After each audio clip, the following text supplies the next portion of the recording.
capacitor အကြောင်းပြောကြမယ်ဆိုရင်လေသူတို့ကိုခေတ္တရတန်းခင်းရဆွမ်းအားလို့တင်စားခေါ်ကြတယ်အဲ့လားဘာကိုဆိုလိုတာလဲဘာကြောင့်အဲ့ဒီလိုဆွမ်းအားမျိုးရှိနေရလဲဆိုတာကိုဒီနေ့အတူတူလေ့လာကြည့်ကြရအောင်ကဲစပြီးစဉ်းစားကြည့်အောင်ရှက်စစ်ဘလန်တစ်ခုမှာ cloud တစ်ချက်ဖြတ်ခနဲနေလိုက်တယ်အဲ့ဒီမျက်စိတမိတ်တွေမှာတကယ်နဲ့ဘာတွေတည်သွားတယ်လို့တင်ပါလဲဒီမင်းဟွန်းကပဲကျွန်တော်တို့ရဲ့ဒီနေ့ဇလန်ကိုအစာပြိုးပေးမှာပါဟုတ်ပြီ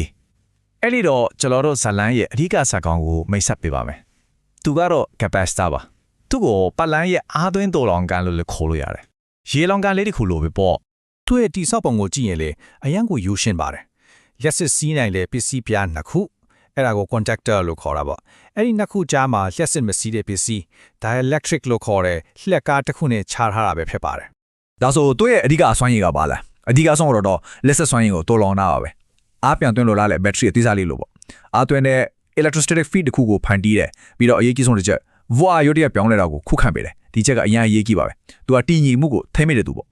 ဟုတ်ပြီ capacitor ဆိုတာဘာလဲဘာလို့လဲဆိုတာအကျမ်းဖင်းထိပြီဆိုတော့သူ့ရဲ့အဓိကစွမ်းရည်ဖြစ်တဲ့အဲ့ဒီတိုးလောင်တဲ့စွမ်းကိုဘလို့များတိုင်းတာကြမလဲအရေးအတွက်နဲ့ဘလို့တတ်မှတ်မလဲဆိုတာကြည့်လိုက်အောင်အဲ့ဒီစွမ်းရည်ကို capacitance လို့ခေါ်ပါတယ်သင်္ကေတစီညက်ပြတယ်ဒါ capacitor တစ်ခုက yes စစ်တာအားဘလောက်အထိတိုးလောင်နိုင်တယ်လဲဆိုတာကိုတိုင်းတာတာပါသူကတိုင်းတဲ့ unit ကတော့သိပ္ပံပညာရှင်ကြီး microfarad ကိုဂုဏ်ပြုပြီးတော့ farad f လို့သတ်မှတ်ထားပါတယ်ဒီသဘောတရားကိုညီမျှချင်းနဲ့ပြရင်တော့ရှင်းရှင်းလေးပါပဲ c = q over v ပါဒီမှာ c က capacitance ပေါ့ q ဆိုတာကတိုးလောင်ထားတာပမာဏ charge ပေါ့လေပြီးတော့ v ကတော့ LPC ပြားတို့ခုကြကဘွားကွာခြားချက် voltage ပါပဲဒီအချက်ကိုပို့ပြီးခိုင်မာသွားအောင်မူရင်းစာတဲ့ကအတိုင်းပဲပြန်ပြီးဖော်ပြရင် capacitance ဆိုတာက capacitor ရဲ့ PC ပြားတစ်ခုပေါ်ကတအားကို PC ပြားနှစ်ခုကြကဘိုးအားကွာခြားချက်နဲ့စားလိုက်တဲ့အချိုးပါပဲရှင်းရှင်းလေးပြောရရင်ဘိုးအားတစ်ခုမှာတအားဘယ်လောက်ထိတိုးလောင်နိုင်လဲဆိုတဲ့သူ့ရဲ့စွမ်းရည်အချိုးပေါ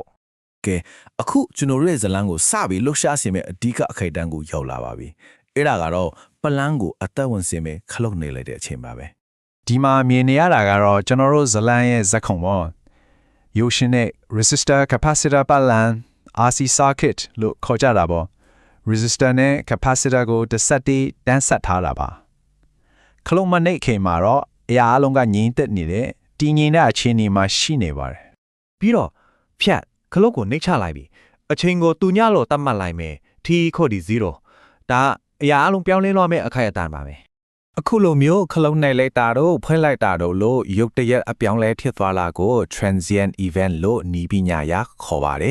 ဒီလို event တစ်ခုဖြစ်လာတဲ့အခါမှာပတ်လန်ကငြိမ်နေတဲ့အခြေအနေဟောင်းကနေအခြေအနေတစ်ခုကိုကူးပြောင်းဖို့ကြိုးစားရတယ်အဲ့လိုကူးပြောင်းနေတဲ့အချိန်အတွင်းမှာဖြစ်ပေါ်လာတဲ့တုံ့ပြန်မှုတွေကိုတော့ transient response လို့ခေါ်တာပါဟုတ်ပြီဒါဆို transient event ဖြစ်သွားပြီအဲ့တော့ခလုတ်နေပြီးချင်းမှာဘာတွေဆက်ဖြစ်မလဲအဲ့ဒီ transient response ဆိုတဲ့ဇာတ်လမ်းကဘလို့ဖြစ်ပေါ်လာမလဲဆိုတာကိုအသေးစိတ်ကြည့်လိုက်ကြရအောင်ဒီနေရာမှာရူပဗေဒရဲ့အရာအရေးကြီးတဲ့နေရာမတစ်ခုကိုပြန်သတိရဖို့လိုပါတယ် capacitor တစ်ခုမှာတိုးလောင်ထားတဲ့စွမ်းရည်ဆိုတာရုပ်တရက်ကြီးပေါ်လာလို့မရသလိုရုပ်တရက်ကြီးပျောက်သွားလို့လည်းမရပါဘူးစွမ်းရည်ကတဖြည်းဖြည်းပဲစုပုံလာတာအဲ့ဒါကြောင့်ပဲသူ့ပေါ်မှာရှိတဲ့ဘဝဟာလည်းချက်ချက်လက်ငင်းပြောင်းလဲလို့မရတာပါဒီအချက်ကအဓိကကြပါတယ်အဲ့တော့ဘာဖြစ်လဲဆိုတော့ capacitor အားစတွင်းတဲ့အခါသူ့ရဲ့ voa ကချက်ချင်းမတက်လာဘူးဒီမှာမြင်ရတဲ့အထက်ကင်းပုံစံတိုင်း exponential curve အတိုင်းတဖြည်းဖြည်းတက်လာပါတယ်တစ်ချိန်တည်းမှာပဲသူ့ထဲကိုစီးဝင်နေတဲ့လျက်စီးကြောင်း current ကတော့အစမှအများဆုံးဖြစ်ပြီးတော့ voa တက်လာတာနဲ့အမျှတဖြည်းဖြည်းကျသွားပြီးတုံ့ကြနာကိုကတ်သွားပါတယ်ဟုတ်ပါပြီ voa မြင့်တက်လာလေ capacitor တက်ကိုစီးဝင်တဲ့လျက်စီးကြောင်းကကျဆင်းသွားလေပါပဲဒါအပြောင်းပြန်ချိုးကျနေတာပေါ့ဗျာ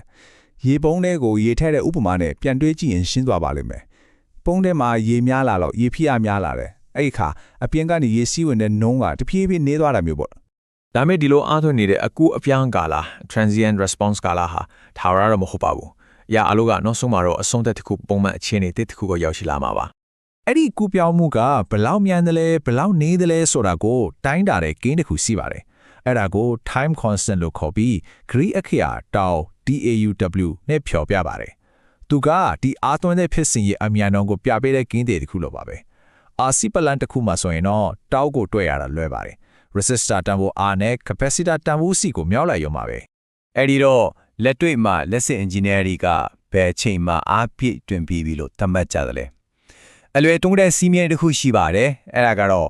time constant 9 ဆာဒါမှမဟုတ်5 town စီးမြင်ပါပဲ ဒါဘာလို့ဆိုလဲဆိုတော့ time constant ရဲ့9ဆ5000အချိန်ကြာသွားတဲ့အခါ capacitor ဟာသူ့ရဲ့အားပြည့်နီးပါတိတိကျကျပြောရရင်99%ကျော်ကိုအားသွင်းပြီးသားဖြစ်သွားပါပြီဒီအချိန်မှာ transient response ကထိထိရောက်ရောက်ပြီးဆုံးသွားပြီလို့မှတ်ယူပြီးပတ်လန်းကသူ့ရဲ့တင်းငိမ့်တဲ့အခြေအနေတက်ကိုရောက်သွားပြီလို့သတ်မှတ်လိုက်ပါတယ်ကဲအဆုံးသတ်အနေနဲ့ဒီကြောင်းလျာတွေကိုခြုံပြီးစဉ်းစားချက်ရမေးခွန်းလေးတစ်ခုထားခဲ့ခြင်းပါတယ်